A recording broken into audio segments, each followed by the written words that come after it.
आपको याद होगा आपके सरकार में जब कांग्रेस की सरकार थी, सिलेंडर पे थोड़े से रेट बढ़ते थे, तो स्मृति ईरानी जी और पूरी भारतीय जनता पार्टी सड़कों पे दिखती थी, हल्ला काट देती थी, देश को खड़ा कर देती थी।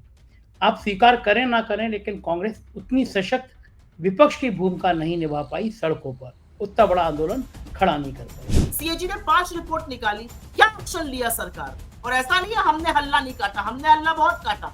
हम तहसील लेवल पर प्रदर्शन तक करते हैं चीजों पर, मीडिया उसको नहीं दिखाता है। तो बात कैसे पहुंचे? किसके पास सत्ता है, संसाधन है, संस्थाएं हैं, पावर है, शक्ति है, जिसके पास सामर्थ्य है, उससे आप कोई सवाल नहीं पूछते। आपको 2014 तक मीडिया मैनेज करना नहीं आया, उन्होंने दिख करके दिखा दिया कि मीडिया कैसे मैनेज होता है। अब तो जो इलेक्टोरल बॉन्ड आए हैं उसमें मीडिया हाउस ने तक चंदा दिया है उनको, ये पहली बार हुआ है। आपको मैनेज करना ही नहीं आता होगा फिर तो मुख्य धारा का मीडिया वहाँ एडिटर थोड़ी चलाते हैं, वहाँ पीएमओ के चपरासी उन चैनल को चला रहे हैं। वो जो गोदी मीडिया के साथी हैं वो लिख रहे हैं कि चंदा तो कांग्रेस ने भी लिया है। अब कांग्रेस दूसरे पे आरोप क्यों लगा रही है? खुद भी चंदा लिया है। तो अगर यही बॉन्ड आपका खुला होता तो अब तक बीजेपी घर घर तक ये पहुंचा देती है कि कांग्रेस भ्रष्ट है।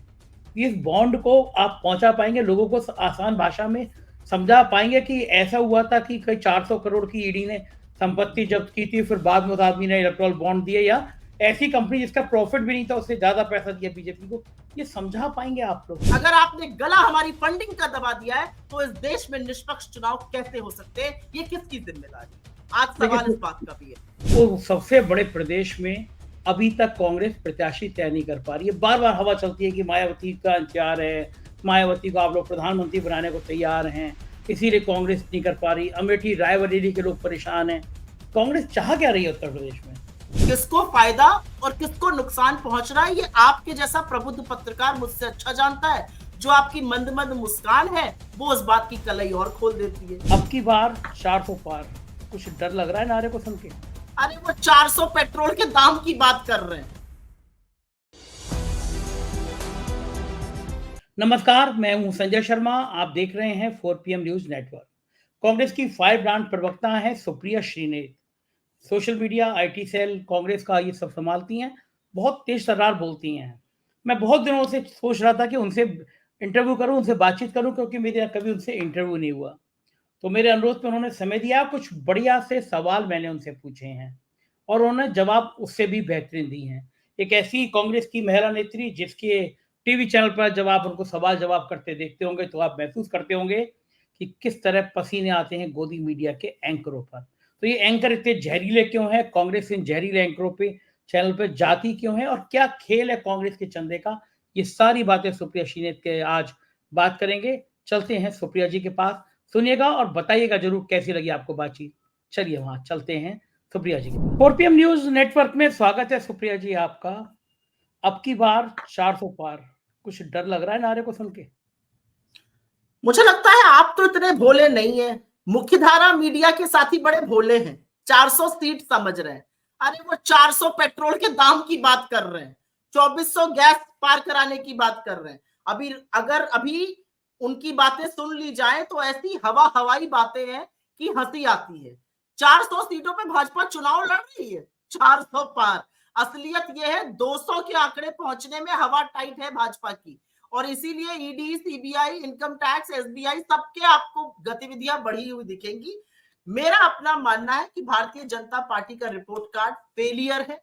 10 साल के बाद जब हम चुनाव के मुहाने पर खड़े हैं, और असलियत एक बात की और है, और संजय जी ये मैं थोड़ी सीरियसली कहती हूं कि 400 पार का नारा वो पार्टी दे रही है जिसने 48 साल में सबसे ज्यादा बेरोजगारी कर दी, जिसने महंगाई से लोगों की कमर तोड़ दी, जिसने बेटियों को तो रोड पे रौंदवाया, लेकिन बेटियों के शोषण करने वालों को गोदी में बिठाए रखा, किसानों का नरसंहार करने वाले व्यक्ति, मुख्य अभियुक्त के पिता को उन्होंने इस देश का गृह राज्य मंत्री बनाया, और कानून बनाकर भ्रष्टाचार की हर सीमा, हर मर्यादा लांघ दी। चंदा दो, धंधा लो, ये कट चल रहा था, और छापा वसूली, हफ्ता वसूली चल रही थी। ED, CBI, income tax, government agency लगा दी गई, पार्टी जो पैसा डकार रही थी। यह है 10 साल का फलसफा।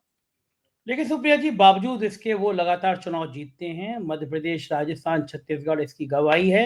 आप लोग तमाम आरोप प्रत्यारोप लगाएं, लेकिन हकीकत यह है कि भारतीय जनता पार्टी कई बड़े राज्यों में लगातार चुनाव जीती है पिछले कुछ दिनों में। मुझे लगता है ये कहना थोड़ी सी अतिशयोक्ति है कि भाजपा हर चुनाव जीतती है। बिल्कुल नहीं। भारतीय जनता पार्टी तेलंगाना हारी, कर्नाटका हारी, हिमाचल हारी, बंगाल हारी, तमाम चुनाव हारी। मैं यहाँ पे बैठ के गिनाना उसको उचित नहीं समझती हूँ। और मेरा अपना मानना है कि इन सब चुनावों में प्रधानमंत्री मोदी खुद चेहरा थे। The prime minister was on the ticket. Prime minister ने हिमाचल में कहा था कि मेरा दूसरा घर है। गुजरात के बाद अगर मैं किसी को घर मानता हूं तो मैं हिमाचल को मानता हूं। हिमाचल की जनता ने उनको बड़े बहुमत से नकारा। फिर वो कर्नाटका गए। कर्नाटका जाकर उन्होंने विभाजन की, नफरत फैलाने की क्या क्या बातें नहीं करी। हनुमान जी तक को के खिलाफ उन्होंने कुछ शब्द बोले।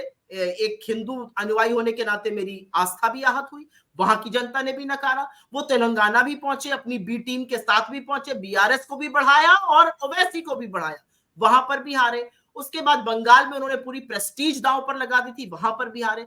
तो ऐसा ये जो अतिशयोक्ति, ये जो एक नैरेटिव बनाया जाता है, बीजेपी सारे चुनाव जीतती नहीं है, पहली बात।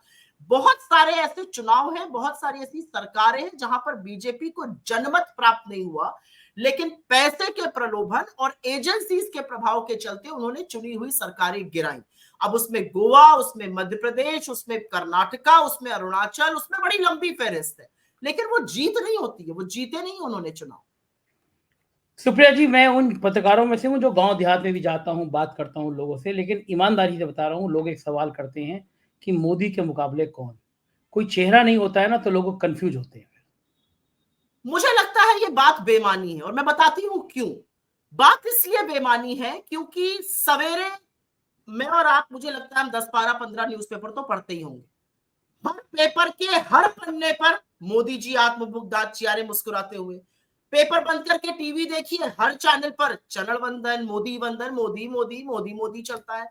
रेडियो ऑन करिए तो मोदी, पेट्रोल पंप में पेट्रोल डलाने जाइए तो मोदी, गैस सिलेंडर लेने जाइए वहां पर तो मोदी, बेचारे बच्चे शौचालय के बाहर जाते हैं तो मोदी। मतलब ऐसी कौन सी जगह है जहां पर मोदी जी का आत्ममुग्ध चेहरा दांत चियार के नजर नहीं आता है? हर जगह नजर आता है। और यही तो हम कह रहे हैं कि इतना पैसा कैसे छाप रही है भारतीय जनता पार्टी। जो रूल्स ऑफ द गेम है ना संजय जी, वो बदल गए हैं। हम आज चुनाव के मुहाने पर खड़े हैं। क्या मुख्य धारा का मीडिया विपक्ष को, मैं सिर्फ अपनी बात नहीं कर रही हूँ, कांग्रेस की बात या अपने नेता राहुल जी की, अपने अध्यक्ष खड़गे जी की बात नहीं कर रही हूँ, मैं समूचे विपक्ष की बात कर रही हूँ जो 60% से ज्यादा वोट का प्रतिनिधित्व करता है। क्या उनको दिखाया जाता है टीवी चैनल पर? मतलब इलेक्टोरल बॉन्ड से ज्यादा बड़ा मुद्दा अगर किसी और देश में हुआ होता तो सरकार ने इस्तीफा देना पड़ता।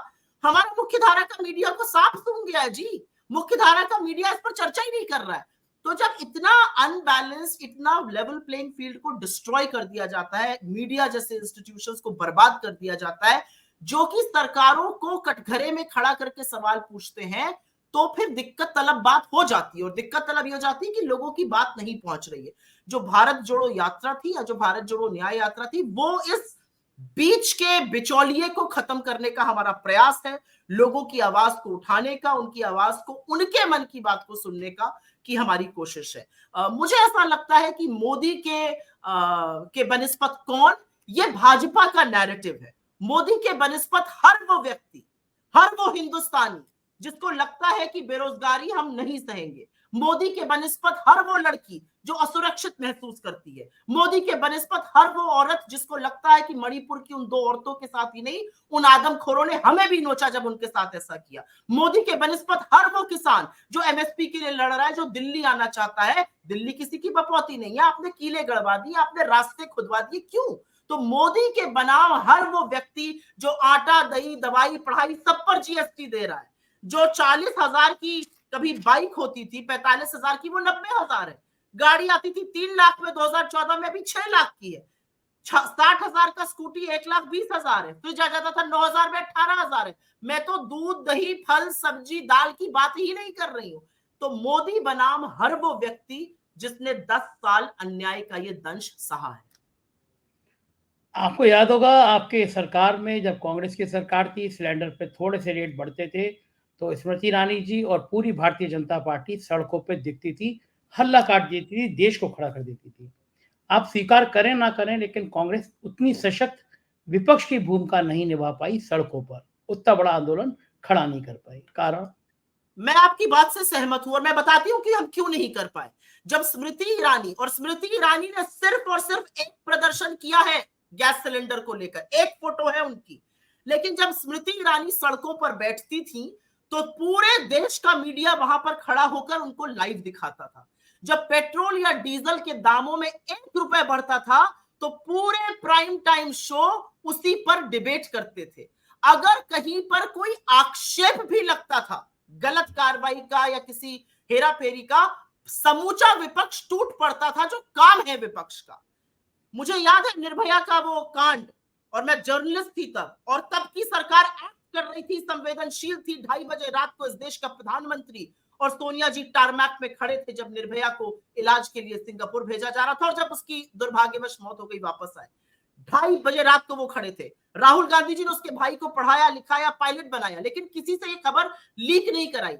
मैं आपको बताना चाहती हूँ आज मीडिया कैसे दिक्कत हो गई, और फिर भी हम सरकार से सवाल पूछते थे, डंके की चोट पर पूछते थे। आज जब मणिपुर की 78 दिन बाद वो भयावह फोटो सामने आई तो इस देश के मीडिया ने ये नहीं पूछा कि 21वीं सदी के भारत में औरत के साथ ऐसा क्यों हो सकता है। इस देश के मीडिया ने डिबेट किया कि पार्लियामेंट सेशन शुरू होने के पहले ये वीडियो क्यों सामने आया, मसला क्या है वीडियो का सामने आना, या ऐसा कुकृत्य, ऐसा पाप, ऐसी दरिंदगी इस देश में हुई। और मैं आपकी बात से, जो आपने सवाल जिससे शुरू किया था कि हम भूमिका नहीं निभा पाए, बिल्कुल गलत है। हमने लगातार भूमिका निभाई है। मेरे नेता की तो मेंबरशिप तक इन लोगों ने खत्म कर दी। 20 साल जिस घर में रहते थे वो घर भी ले लिया, एक झूठे केस में आरोप बनाकर, षड्यंत्र रचकर, क्योंकि अडानी के लिए कलई खोल दी थी, मेंबरशिप तक ले ली। तो हमने तो विपक्ष की ये भूमिका निभाई, हम चिंता नहीं करते, जो करना है कर लो। इनको क्योंकि मीडिया दिखाता था, मीडिया इनके मुद्दों को उठाता था, मीडिया इनको प्लेटफॉर्म देता था, मीडिया इनकी वॉइस था, आज वो मीडिया नहीं कर रहा है। अब सीएजी जैसे इंस्टीट्यूशंस आज कहां सांप सूंघाए बैठे हैं। जो इंस्टीट्यूशन सरकार का लेखा जोखा का असेसमेंट करते थे वो कहां है। सीएजी ने 5 रिपोर्ट निकाली, क्या एक्शन लिया सरकार ने? और ऐसा नहीं है हमने हल्ला नहीं काटा, हमने हल्ला बहुत काटा। हम तहसील लेवल पर प्रदर्शन तक करते हैं चीजों पर, मीडिया उसको नहीं दिखाता है। तो बात कैसे पहुंचेगी, बात कहां तक पहुंचेगी, सवाल इस बात का है। दिल्ली में सीओसी सीएजी ने द्वारका की सड़क निकाली कि ये सड़क तो सोने जैसी सड़क बना दी गई है। वो सड़क पे कांग्रेस प्रदर्शन करती हुई नजर आई हो गडकरी के खिलाफ, क्या आपको याद है? हमने भले प्रदर्शन ना किया हो, लेकिन हमने पीएससी से लेकर प्रेस में उस मामले को उठाया। और अगर मैं आपसे ये कह सकती हूँ 2014 का मीडिया होता जिसका मैं हिस्सा थी, सारा मीडिया वहां पर मौजूद होता, वहीं से लाइव शो होते, लेकिन वो नहीं हुआ। देखिए संजय जी, विपक्ष को कटघरे में खड़ा करना मीडिया का काम है, मैं पूरी तरह से ये मानती हूँ। मैं विपक्ष के उन नेताओं में से नहीं हूं जो बुरा मान जाऊं कि विपक्ष हमसे क्यों सवाल, मीडिया हमसे क्यों सवाल पूछ रहा है। मुझे लगता है सार्वजनिक जीवन के हर व्यक्ति को सवाल का जवाब देना लाजमी है, जवाब देना पड़ेगा। लेकिन उसी मीडिया से हम पलट के पूछते हैं। आप विपक्ष से तो सारे सवाल पूछते हैं, जिस टोन में पूछते हैं, जिस भाषा में पूछते हैं, जिस मर्यादा को लांघ कर पूछते हैं, वो भी चलिए हम एक्सेप्ट करते हैं। लेकिन जिसके पास सत्ता है, संसाधन है, संस्थाएं हैं, पावर है, शक्ति है, जिसके पास सामर्थ्य है, उससे आप कोई सवाल नहीं पूछते। मैं फिर से कहूंगी, इस देश में कानून बनाकर भ्रष्टाचारी और वसूली और पूरे तंत्र को वसूली गैंग बनाया मोदी सरकार ने। मीडिया में उसका डिबेट नदारद है। तो ये तो मैं दूसरी तरफ से ये कह सकता हूँ कि कांग्रेस को कुछ आता जाता ही नहीं है। आपको 2014 तक मीडिया मैनेज करना नहीं आया, उन्होंने दिख करके दिखा दिया कि मीडिया कैसे मैनेज होता है। अब तो जो इलेक्टोरल बॉन्ड आए हैं उसमें मीडिया हाउस ने तक चंदा दिया है उनको, ये पहली बार हुआ है। आपको मैनेज करना ही नहीं आता होगा फिर तो। अब हमारी शराफत को आप कहिए मैनेज करना नहीं आता, तो हाँ, शायद मैं आपकी बात से सहमत हूं। मैं इस बात से बिल्कुल सहमत हूं कि जब मीडिया गलत कर रहा था, हमने मीडिया की नजरअंदाजी करी। मुझे नहीं लगता कि मीडिया पर हम कोई भी प्रेशर बनाना चाहते हैं, ना पहले बनाया ना आगे बनाएंगे। हमारा डीएनए जो है ना वो डेमोक्रेटिक है। तो मीडिया का मैनेजमेंट क्या है कि मीडिया को फोन करके, मीडिया को व्हाट्सएप पर, पीएमओ को एक चपरासी खर्रे पर जो लिखकर भेज देता है वो आपको हेडलाइन दिखने लगती है। मीडिया को आज मीडिया रूम्स में, आप तो न्यूज रूम चलाते हैं, आप चलाते हैं अपने चैनल को, मीडिया जो मुख्य धारा का मीडिया वहां एडिटर थोड़ी चलाते हैं, वहां पीएमओ के चपरासी उन चैनल को चला रहे हैं। जो छुटभैये प्रवक्ता है बीजेपी के, वो डिसाइड करते हैं कौन सा गेस्ट आएगा, क्या डिबेट होगा, क्या लिखा जाएगा। ये खेल फर्रुखाबादी चल रहा है। तो अगर आप कहिए हमें मैनेज नहीं करना आया, तो मुझे लगता है कि मैनेज तो ऐसा नहीं था, नहीं कर सकते थे। शराफत और लोकतंत्र का चौथा स्तंभ मान के हमने मीडिया को आजाद रहना, आजाद रहने देना ठीक समझा, लेकिन मुझे लगता है कि हमारी शराफत को, हमारी कमजोरी समझने का काम इस देश के मीडिया ने किया। और आज ये सच है कि जब राहुल गांधी खड़े होकर लोकतंत्र के चौथे स्तंभ के मलबे पर कहते हैं मीडिया ये बात नहीं दिखाएगा, तो मुख्यधारा का मीडिया को शर्म भी नहीं आती है, वो उनको उसी बात पर अटैक करते हैं। वो जो गोदी मीडिया के साथी हैं वो लिख रहे हैं कि चंदा तो कांग्रेस ने भी लिया है। अब कांग्रेस दूसरे पे आरोप क्यों लगा रही है? खुद भी चंदा लिया है। तो कांग्रेस ने चंदा लिया है, बिल्कुल लिया है। हम एक इलेक्टोरल पार्टी है। Section 13 of the income tax act कहता है कि जो इलेक्टोरल पार्टीज हैं, पॉलिटिकल पार्टीज हैं, उनको टैक्स नहीं देना पड़ता है अपने जो पैसा आता है उस पर। तो एक लॉ बनाया सरकार ने, उस लॉ से पार्टीज को पैसा मिला, उस लॉ से हमें भी पैसा मिला। हम केंद्र सरकार में तो है नहीं कि हमारी सीबीआई, हमारी ईडी, हमारी इनकम टैक्स लोगों पर प्रहार कर रही थी और हम यहाँ मोटा माल कमा रहे थे, मोटा माल ऐंठ रहे थे। हमारी सरकार तो सेंटर में है नहीं जहां पर हम किसी को 47,000 करोड़ का, किसी को 52,000 करोड़ का, किसी को 60,000 करोड़ का इलेक्टोरल बॉन्ड दो, धंधा लो, कट लेकर दे रहे थे। हम तो सरकार में नहीं है। तो हमें जिसने पैसा दिया और बीजेपी को जिसने पैसा दिया, वो दो बिल्कुल अलग बातें हैं। मैं, अगर आप मुझे 10 सेकंड का टाइम दीजिए तो मैं एक आंकड़ा बिल्कुल पढ़ना चाहती हूँ। डीएलएफ से लेके डीवीज लैब पढ़ लीजिए, आप आगे आईआरबी एग्रो पढ़ लीजिए, आप नवयुग इंजीनियरिंग पढ़ लीजिए, यूनाइटेड फॉस्फोरस पढ़ लीजिए, यशोदा अस्पताल पढ़ लीजिए, Hetero drugs and Hetero labs पढ़ लीजिए, Haldia engineering, Chennai Greenwood, Hero moto, future gaming and hotel services, Jindal steel and power, Microlab, NCC, Kalpataru, doctor Reddy, Shirdi Sai और बिंदु फार्मा। ये तो 18 कंपनीज जो मैंने सरसरे तौर पर देखी है, वो कंपनीज हैं। इनके खिलाफ सीबीआई, ईडी, इनकम टैक्स की रेड हुई और कुछ ही दिनों में, नहीं तो कुछ हफ्तों में, नहीं तो अगली जो विंडो खुली इलेक्टोरल बॉन्ड की, इन्होंने भर भर के बॉन्ड लिए। किसको दिए ये bond? CBI, ED, income tax in पर रेड कर रही है, तो बॉन्ड कांग्रेस को तो नहीं दिए होंगे। इतने तो समझदार इस देश की जनता भी है। दूध का दूध और पानी का पानी तो हो चुका है। फिर चाहे मेगा इंजीनियरिंग हो या सीरम हो या वेदांता हो या टोरेंट हो या आरबी इंफ्रा हो, एप्को इंफ्रा हो, वंडर सीमेंट हो, ब्राइट स्टार इन्वेस्टमेंट हो, तमाम ऐसे ग्रुप्स हो जिन्होंने बड़ा चंदा दिया और चंदा देने के कुछ ही दिन बाद उनको बड़े बड़े कॉन्ट्रैक्ट मिल गए। ऐसा, ये इतना खुला खेल था कि दुनिया देख रही है इस खेल को। तो अगर ये एक्सटॉर्शन और वसूली रैकेट नहीं है तो इसका मैं क्या नाम दूं? सुप्रिया जी, मैंने कई राज्यों में देखा है कि सत्ता पक्ष होता है बड़े बड़े ठेकेदारों को, बड़ी बड़ी कंपनियों को कहता है कि विपक्ष भी मैनेज रखो। तो मुझे को ये समझ नहीं आता, जब कांग्रेस के एक एक आदमी पे इतनी निगाह है, तो वो कौन बहादुर है जिन्होंने करोड़ों रुपए चंदा कांग्रेस को दे दिया? आप सूची क्यों नहीं जारी कर देती कि हमें इन लोगों ने दिया है? आपका सवाल बहुत अच्छा है। ये सवाल हम लोगों से बहुत लोगों ने पूछा है। आपकी जानकारी के लिए बता दूं, जिस तरह से इलेक्टोरल बॉन्ड डिजाइन है, और ये एक बहुत भ्रम है लोगों को कि हम अपने सारे नाम दे सकते हैं। हमारे नाम बाहर आ जाए, हमें कोई आपत्ति नहीं है। मैं पहली बात ये कह रही हूं, हमने एसबीआई पे प्रेशर नहीं बनाया कि नहीं भैया नाम नहीं दिखाएंगे। फटकार पड़ी तब नाम दिखाए गए। एसबीआई की 58% share holder government of India है। एसबीआई एसजी और एजी और एएजी के पास नहीं गया, हरीश साल्वे को हायर किया कि किसी तरह से नाम दिखाने की नौबत ना आए। एसबीआई पर प्रेशर कौन बना रहा था कि नाम ना दिखाने पड़े? हम तो नहीं बना सकते। भारतीय जनता पार्टी बना रही थी, उनकी सरकार बना रही थी। कितनी बड़ी विडंबना है कि जिस पार्टी की सरकार है और उसकी एजेंसी कुछ कंपनियों के पीछे पड़ी है, उन्हीं कंपनियों से मोटा चंदा ऐंठा जा रहा है पार्टी के द्वारा।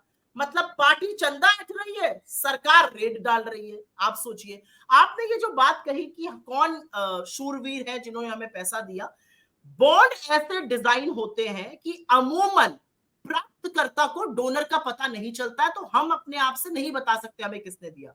हो सकता है अमुक व्यक्ति ने 100 करोड़ के बॉन्ड खरीदे हो, 99 करोड़ भाजपा को दिया हो, 1 करोड़ हमें दे दिया हो, लेकिन हम ये नहीं बता सकते। भारतीय जनता पार्टी का चाल चरित्र और चेहरा देखते हुए मुझे पूरा विश्वास है कि एसबीआई पर प्रेशर बनाकर, उनको नाम पता है क्योंकि वो सत्तारूढ़ दल है, उनके पास एक्सेस टू इंफॉर्मेशन है, उनके पास एक्सेस टू एसबीआई है। हम लोगों ने देखा भी है तमाम वित्त मंत्रालय के वो नोट्स जिसमें 24 घंटे के अंदर, 48 घंटे के अंदर जो बॉन्ड एक्सपायर हो रहे थे उनकी शेल्फ लाइफ बढ़ाई गई जिससे कि एक ही सत्तारूढ़ दल उसको एनकैश करा सके। तो हमारी तो इतनी पहुंच अभी नहीं है निर्मला जी के पास कि हम ये करा सकें। ये काम तो एक ही पार्टी करा सकती है, ये आप मुझसे बेहतर जानते हैं। अच्छा सुप्रिया जी, आपको लगता है कि चुनाव से ठीक पहले आपके हिस्से में लॉटरी लग गई, ये इलेक्टोरल बॉन्ड ऐसा मसला खुल गया जिस पे सरकार घिरी है? लेकिन दूसरी बात, लोग ये कह रहे हैं कि आपको अपनी बात पहुंचाना नहीं आता आम पार्टी आप जनता तक। अगर यही बॉन्ड आपका खुला होता तो अब तक बीजेपी घर घर तक ये पहुंचा देती है कि कांग्रेस भ्रष्ट है। इस बॉन्ड को आप पहुंचा पाएंगे, लोगों को आसान भाषा में समझा पाएंगे कि ऐसा हुआ था कि कई 400 करोड़ की ईडी ने संपत्ति जब्त की थी, फिर बाद में उस आदमी ने इलेक्ट्रल बॉन्ड दिए, या ऐसी कंपनी जिसका प्रॉफिट भी नहीं था उससे ज्यादा पैसा दिया बीजेपी को। ये समझा पाएंगे आप लोग? थोड़ा कंफ्यूज है लोग इस बात में। नहीं, मुझे लगता है कि हमारे पास जो प्लेटफॉर्म्स अवेलेबल हैं उस पर तो हम बड़े स्पष्टीकरण दे रहे हैं, सरल तरीके से समझाने की कोशिश कर रहे हैं। आपने जिस future gaming and hotel services का नाम लिया, 2 अप्रैल को 2022 में उनका 406 करोड़ की ईडी संपत्ति जो है वो अटैच करती है। 7 अप्रैल को 5 दिन बाद जाके वो 100 करोड़ के बॉन्ड लेते हैं। किसको दिए होंगे 100 करोड़ के बॉन्ड? कांग्रेस को। मुझे लगता है बॉन्ड तो भाजपा को ही दिए होंगे। और आपकी ये बात सही है कि बीजेपी घर घर तक पहुंचा देती। कहां से पहुंचा देती? सारे चरण चुंबक एंकर, पूरा मुख्य धारा का मीडिया ताल ठोक कर, टेबल ठोक कर कहता पैसा कहां से आया, चंदा कहां से आया, कैसे हुई चोरी। वो मीडिया तो साफ सूंघा हुआ है। उस मीडिया से इलेक्टोरल बॉन्ड की बात की, जो कहता आपके पास कहां से पैसे आए। अरे 6100 करोड़ जिसके पास आए, जो सत्ता में है, जिसने ये कानून बनाया, जिसको हम पहले दिन से महालूट कह रहे हैं, उनसे भी ये सवाल पूछो ना। सारे सवाल विपक्ष से ही पूछेंगे तो हम तो अपनी बात किसी ना किसी तरह से पहुंचा देंगे। राहुल जी इस बात को बोलेंगे। और मैं एक बात आपके मंच से बोलना चाहती हूँ जो मैंने अभी तक कम बोली है। मुझे लगता था हम इसके बारे में 2-3 दिन बाद बात करेंगे, लेकिन ये बात देश को जाननी जरूरी है। आपका चैनल लोकप्रिय है, आप तक काफी लोग, आपके माध्यम से काफी लोगों तक ये बात पहुंचेगी। एक तरफ तो ये बड़ा खुलासा हो रहा है कि लाखों करोड़ों के बॉन्ड भारतीय जनता पार्टी के खाते में वसूली से और कट ले लेकर जा रहे थे। सिक्के का दूसरा पहलू देखिए आप। सिक्के का दूसरा पहलू यह है कि चुनाव आज अनाउंस हो गया। इस देश की प्रमुख, सबसे प्रमुख विपक्षीय पार्टी कांग्रेस के सारे बैंक अकाउंट फ्रीज हैं। हमारे बैंक अकाउंट से जबरन इनकम टैक्स ने बिना हमें बताए पहले 69 करोड़ और फिर 50 करोड़ रुपए मनमाने तरीके से निकाल लिए। और ये क्यों निकाल रहे हैं? 135 करोड़ की इन्होंने हमें नोटिस क्यों भेजी है? क्योंकि हमने 14 लाख रुपए कैश में जमा कर दिए थे। 14 लाख रुपए कैश में जमा किए थे, 135 करोड़ क्या पूरा वसूली हो रही है देश के प्रमुख विपक्षी दल से। इस पर मैं 2 बातें कह देना चाहती हूँ। हमारे एमएलए और एमपी साल की अपनी 1 महीने की सैलरी पार्टी को स्वेच्छा से देते हैं। जिन 24 लोगों ने 14 लाख रुपए दिए, उनके नाम, अकाउंट नंबर, उनके पैन नंबर, सब कुछ इनकम टैक्स डिपार्टमेंट को दे दिया गया। हमने कहा 14 लाख पे आप पूरा 30% ले लीजिए, 5 लाख के करीब बनता है। उन्होंने मना कर दिया। उस वित्तीय वर्ष में, या वित्तीय वर्ष 18 की बात है, उस वित्तीय वर्ष में हमारी इनकम 199 करोड़ थी। हमारा खर्चा 197 करोड़ से कुछ ऊपर था। हमने कहा चलो 1.5 करोड़ पे लगा लो आप 30%, आपको 50 लाख मिल जाएंगे। वो भी मना हो गया। अब फरवरी में उन्होंने हमें फाइनल नोटिस भेजा। क्यों? जब हम चुनाव के मुहाने पर हैं तो आप हमसे 135 करोड़ की वसूली करिएगा, और वो वसूली करिएगा हर नॉर्म को तोड़ते हुए। आप भी इनकम टैक्स जमा करते हैं, मैं भी करती हूँ। अगर कभी भी डिस्प्यूट होता है तो जो इनकम टैक्स असेसी होता है वो 20% जमा करता है, उसके बाद वो केस चलता है। हमारे केस में 100% पैसा वसूल किया जाएगा। ये कौन सी नैतिकता है? अगर आज कांग्रेस पार्टी चुनाव लड़े तो कैसे लड़े? एक तरफ 6100 करोड़ के बॉन्ड, हर जिले में 5 स्टार ऑफिस, ये कहां से बन रहा है? और एक तरफ एक पॉलिटिकल पार्टी है जिसके अकाउंट में इतना पैसा नहीं है कि वो आज रैली कर सके, जिसके अकाउंट में ये पैसा नहीं है कि वो अपनी बात लोगों तक पहुंचा सके। टीवी पर, रेडियो पर, इंटरनेट पे, यूट्यूब पे, फेसबुक पे, गूगल पे कहां से एड्स हम देंगे? कैसे हम बात करेंगे? कैसे हमारे लोग हेलीकॉप्टर से या कैसे उड़ेंगे जब हमारी फंडिंग को आपने निचोड़ कर रख दिया है? अगर आपने गला हमारी फंडिंग का दबा दिया है तो इस देश में निष्पक्ष चुनाव कैसे हो सकते हैं? ये किसकी जिम्मेदारी है? आज सवाल इस बात का भी है। सुप्रिया जी, आप इसके अगेंस्ट कोर्ट गई और कोर्ट ने भी आपको रिलीफ नहीं दिया। इसका मतलब कोर्ट ने भी माना आपने कहीं गलती करी थी। मैं मानती हूँ गलती हुई है, मैं बिल्कुल नहीं कह रही हूँ। 14 लाख हमने जमा किए, ये हमसे गलती हुई, लेकिन क्या 14 लाख की सजा 135 करोड़ होता है? और किसी और एसएससी के साथ होता तो आप 20% उसका लेते और उसके बाद हमें करीब 27 करोड़ जमा करते, हमारा केस चलता। हमारे बैंक अकाउंट से इनकम टैक्स बिना हमें इन्फॉर्म किए पैसा निकाल लेता है। कल को आपके बैंक अकाउंट से इनकम टैक्स पैसा निकाल ले तो ये कानूनन सही है या कानूनन गलत है? एज एन एसएससी आपको राइट भी नहीं है ये पता होने का? ये कौन सी बात है? और मुझे ऐसा लगता है आईटीएटी में जो सारे अपॉइंटमेंट्स हैं वो सरकार के होते हैं। हमें उच्चतम न्यायालय में मुझे पूरा विश्वास है कि जरूर राहत मिलेगी। मैं बात कर लूँ कुछ राजनीतिक मुद्दों की, उसमें सबसे बड़ी बात ये है कि एक उत्तर प्रदेश जहाँ से आप भी आती हैं, लोग आपकी कॉन्स्टिट्यूंसी में भी लोग आपका इंतजार कर रहे हैं, लेकिन उस सबसे बड़े प्रदेश में अभी तक कांग्रेस प्रत्याशी तय नहीं कर पा रही है। बार-बार हवा चलती है कि मायावती का इंतजार है, मायावती को आप लोग प्रधानमंत्री बनाने को तैयार हैं, इसीलिए कांग्रेस नहीं कर पा रही। अमेठी, रायबरेली के लोग परेशान हैं। कांग्रेस चाह क्या रही है उत्तर प्रदेश में? कांग्रेस दमखम से चुनाव लड़ेगी। हमारा घटक दल समाजवादी पार्टी है।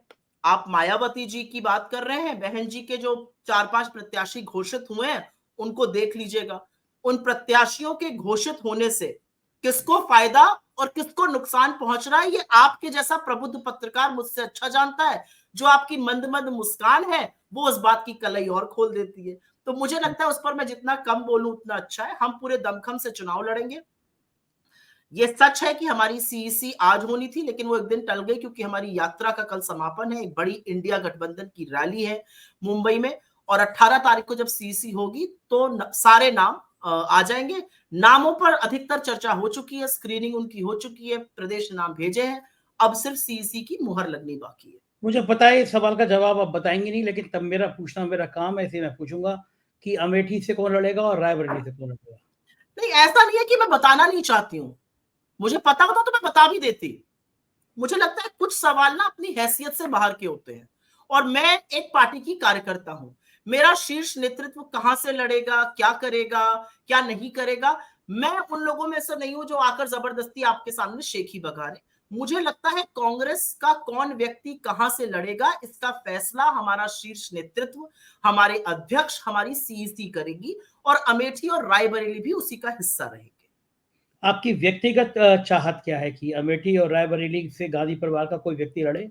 मेरी व्यक्तिगत चाहत और मेरा व्यक्तिगत विश्वास ये है कि इस बार मोदी जी 200 पार नहीं कर पाएंगे। लाले पड़े हुए हैं, हवा टाइट है। जो कहते थे हम एक अकेला सब पर भारी, उन्होंने 40 का कुनबा जोड़ा है, कानून बनाकर भ्रष्टाचार किया है, चाचा भतीजे से निपट नहीं पा रहे हैं बिहार में, निपट नहीं पा रहे हैं महाराष्ट्र के सिरपुटौल से, लगातार। और ये कोई छोटी बात नहीं है, बीजेपी के 4 सिटिंग सांसदों ने, जसवीर कौर ने, जसवंत सिन्हा ने, गौतम गंभीर ने, एक कोई और है जिनका मैं नाम भूल रही हूँ, 4 सिटिंग सांसदों ने बोला है हम चुनाव नहीं लड़ना चाहते हैं।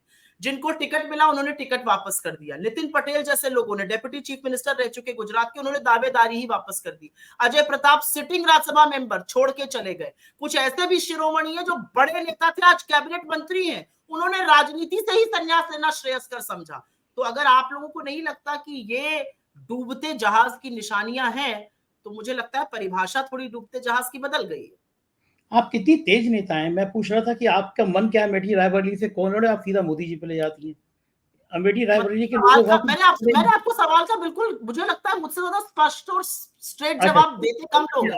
मैंने आपको स्ट्रेट जवाब दिया। उत्तर प्रदेश के लोग ये भी जानना चाहते हैं कि आप लोकसभा चुनाव लड़ेंगे या नहीं लड़ेंगे? मैं बहुत लड़ना चाहती हूँ। पार्टी जो जिम्मेदारी मुझे देगी, अगर पार्टी मुझे कहेगी लड़ने को, मैं बिल्कुल लड़ूंगी।